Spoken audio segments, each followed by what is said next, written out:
Everything is content these days.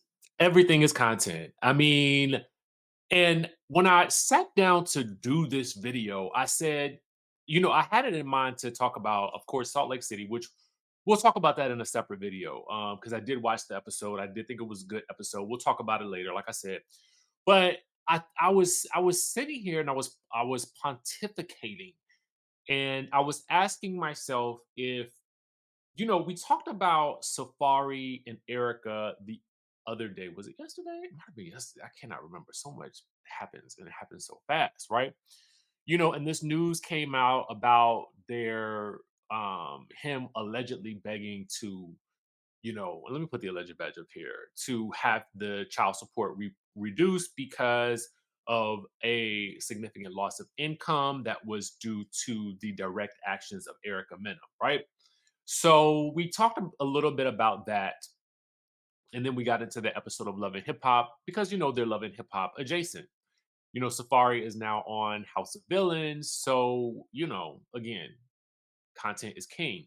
You stay working, and hopefully stay employed and stay in front of the right people. I don't know if House of Villains is the show that will do for Safaree what 11 Hip Hop would do, but again, it's all relevant because it's all feeding back into the content making machine. Because what I asked myself was, what is the benefit of you know, what we're about to talk about. Is there any benefit to either side? Is it that they get their side out? And if you are going to get your side out, what better way to do it than on YouTube, right? So Safari takes to YouTube. He has his own YouTube channel. I will link it for you, the video for you, so that you can see it for yourself, which will tell you why I won't play the elements of the post that we're about to talk about, right? And so let's get right into it. So you'll see a headline on the Neighborhood Talk. Shout out to the Neighborhood Talk that reads Safari reveals videos of Erica Mena getting physical with him in front of their kids and says her 16-year-old son told him that if he ever had to live with his mother, that he would unalive himself, right? A very extreme thing to say and to put out there, specifically about the mother of your kid's other son, but I'm assuming all is fair in love and war and content. Okay. And if you are going to post this video, I guess the smartest way to do it is to do it on your monetized channel. You might as well get paid for your pain, I'm assuming, and it makes the most sense. You tell your story on your own platform. I can't be mad at it. What I think I'm more mad about is, and another reason why I won't play this is because it does show them in altercations, and her getting physical with him in front of the kids. So that's another reason why I wouldn't play it. But I think his audio of it would have been great to also hear in context to the headlines, right? Because I'm also going to point to another headline as well. Give me just 1 second. And then we're going to move into what Erica has to say. Now, what Erica says, she said it on her Instagram. Now, I don't know about the monetization over here on the Instagram with regards to getting paid for your pain, but I don't know if it's the same, friend. So we'll like I said, we'll talk about it when we get to it. But right now, I want to bring your attention to the other headline with regards to Safari and Erica. Okay. He also claims that Erica sent illicit photos of him to his family to prove that they were still being intimate. Okay.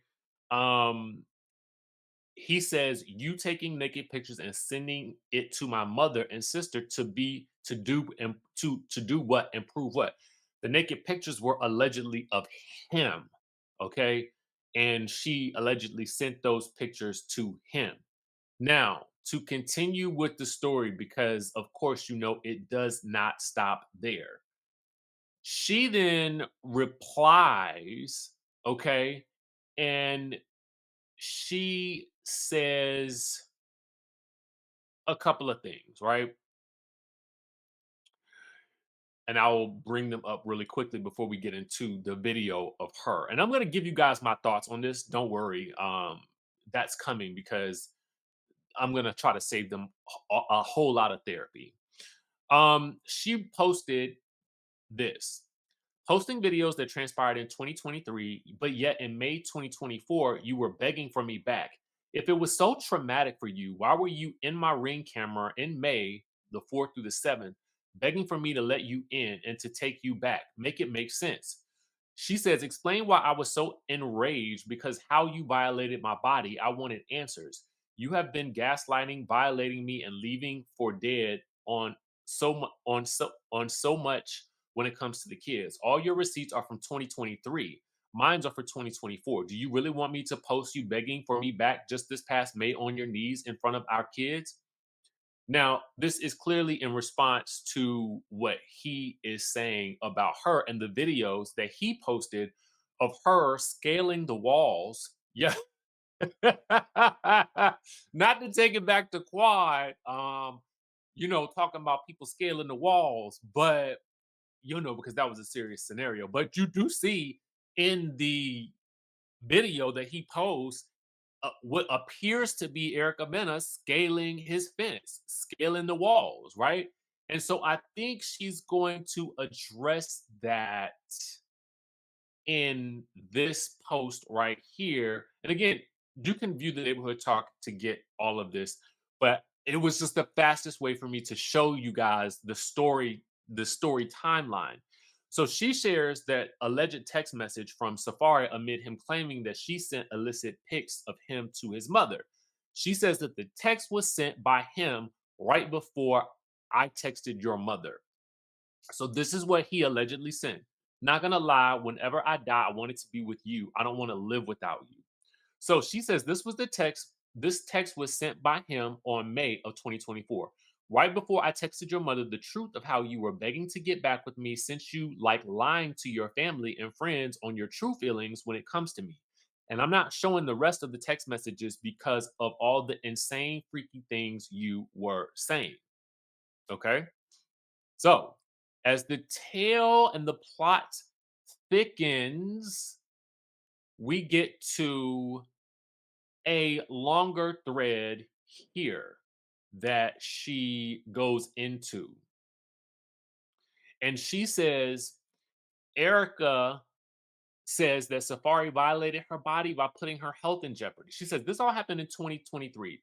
This so-called restraining order he's talking about, he tried to get in was in 2024 and very out of the blue. And that was after his attempt to try and get back with me in May of 2024. The sick part about it is the videos he's posting was all in 2023. The one of me being enraged was because he violated my body, allegedly. Now I don't know what this all I know is this. The violation of the I this is difficult because let's get further. She says, I wanted answers on why he would put my health in jeopardy, but he's not admitting that part. It sounds as though what she is saying is that he may have been sleeping with her unprotected and also maybe sleeping with someone else unprotected. But in that scenario, were y'all really truly together? Because for us in the viewing public, most of 2023, you guys were in heated battle, so much so that Spice ends up in the middle of that situation. And I would have thought, based on all the stuff that y'all were going through, that y'all had probably stopped being intimate. So this is confusing for a lot of people. She says he's also not admitting that he had to drop his fake restraining order attempt because of all of the evidence I had, which I have not posted yet, was in my home begging me in front of our kids on his knees, literally in front of our kids to take him back. That evidence proof alone would have caused him losing the entire filing. Why were you repeatedly coming to my home in May, the 4th to the 7th, 2024, crying in my ring camera for me to let you in if you're so traumatized by me? You have been gaslighting me for years, and when I react, you're so quick to make it happen in your home so that you can record me. It isn't ironic anymore. You've been plotting this whole video, which is why all of a sudden now you want to be a YouTuber. You have been purposely trying to make me have financial burdens by not doing your part when it comes to the kids. So much so that you have went months without paying child support until I had to get the actual Department of Child Support to start taking my child support out of your bank account directly. Now, remember, when we watched Love and Hip Hop, this was one of the points of contention between Spice and Erica because the Safaree showed Spice alleged receipts of the time frames for which he was actually paying her. Okay. Then she says he has been quiet all this time because the truth of it is he couldn't deny any of the truth of it. He's now talking because he can edit and put together last year's torment together and edit it up to make it seem like what he was doing behind closed doors is valid. The man by choice missed his daughter's birthday this year and showed up to his only son's birthday this year empty handed. Why is it? You're making what you don't do for your kids about me. You have put me through enough and won't admit that part, which is okay. But honestly, what's your excuse for your absence when it comes to these kids?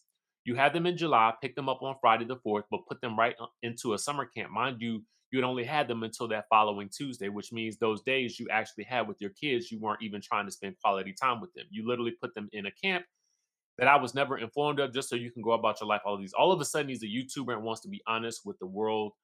BS, this whole ish was planned by him, and I'm not surprised. Just like that, he went around showing videos of his ex after causing so much trauma in that relationship where he is doing the same here. All right, so for people who are claiming that Erica Mena chased Safari, Erica had this to say, and I'm not gonna show this clip because their kids are on the post, and so for me, I just don't feel comfortable with that. But here's what they had to say. I've come across a few comments stating, I don't feel sorry for her. She chose him. I chose him? Do y'all forget? I was chased for 3 years and I wasn't budging. Like, Mofo had to go through my friends and my family just to get me to reply, let alone give him any type of chance. The chance was given and life took its course. Before you know it, he was popping the question.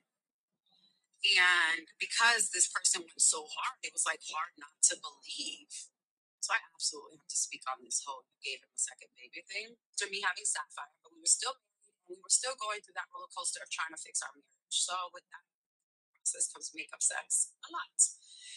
Anywho, for my yearly checkup with Dr. Jackie, and boy, can she vouch for this. She asks me if I wanted to know the good news and bad news. And of course, I wanted the good news. And that's when she broke it to me. You're pregnant. And you're months and months and months pregnant. Just had my period. Boy, did she put that monitor on my stomach, and Legend was there, full face, hand. I still have the video. He was grown. So to clarify me hiding pregnancy, when I found out, a week later he found out. So in my mentions this morning, I've come across a few All right, comments. and so here, let's handle this in the way that I feel like grown folks should be handling this at this point in time with these two individuals. Number one, I think that you both should probably just stay away from each other in general. If it's not regarding the kids, I don't think that you guys should be speaking about it. And I think that you should probably be speaking only through your attorneys or through some type of mediator, period. I think that the judge would do well to stop the both of you. And I don't know if this is even possible because me and my law and order degree, I mean, we're still working our first cases, but um, I do feel like the easiest thing to do would be for the judge to just simply say, you know what, I am barring either one of you from speaking disparagingly. And I don't even, again, can this be done? I have no idea from speaking disparagingly against each other, from having any contact with each other outside of your, you know, passing along the kids from one place to the other. And, I just feel like that would be the best thing for them. With regards to this continuing going back and forth to each other, all of that stuff needs to stop. It's just too toxic at this point. And to be quite honest with you, I think no one really, really outside of the fact that, obviously this is happening in pop culture. This is happening. He's on television. This is happening. She's coming out. She has her show with Zeus. And these are two people who have big public platforms. But at the same time, I just feel like this public war that you guys have going on, it's unnecessary. It's really unnecessary. And you almost feel like, for our sakes, in terms of the general public, we've seen it for so long. It's almost like leave us out of the group chat. You know what I'm saying? And I get it. Do we have to even look at it? Not really. No, we don't. But the fact that it's there is like, come on, like, we're going to talk about it. It's an easy problem to solve. Just stay away from each other and move on. That's that. And then let the justice system play out. I mean, that's really the only recourse that you guys have at this point. So outside of that, if y'all will both leave each other alone, then y'all will both have a lot less to complain about. All right. So that's my TED talk for Erica and Safari. Don't let us have to have this conversation again, please. Because I just think that, it's the same script, same cast, and nothing has changed. The story has not evolved. All right. Let us know what you think in the comment section down below. What is the resolution for this situation? Have you ever had to deal with anything like this before? And what would you advise both of them to do? All right. Let us know your thoughts in the comments, and I will, of course, catch you in the next video.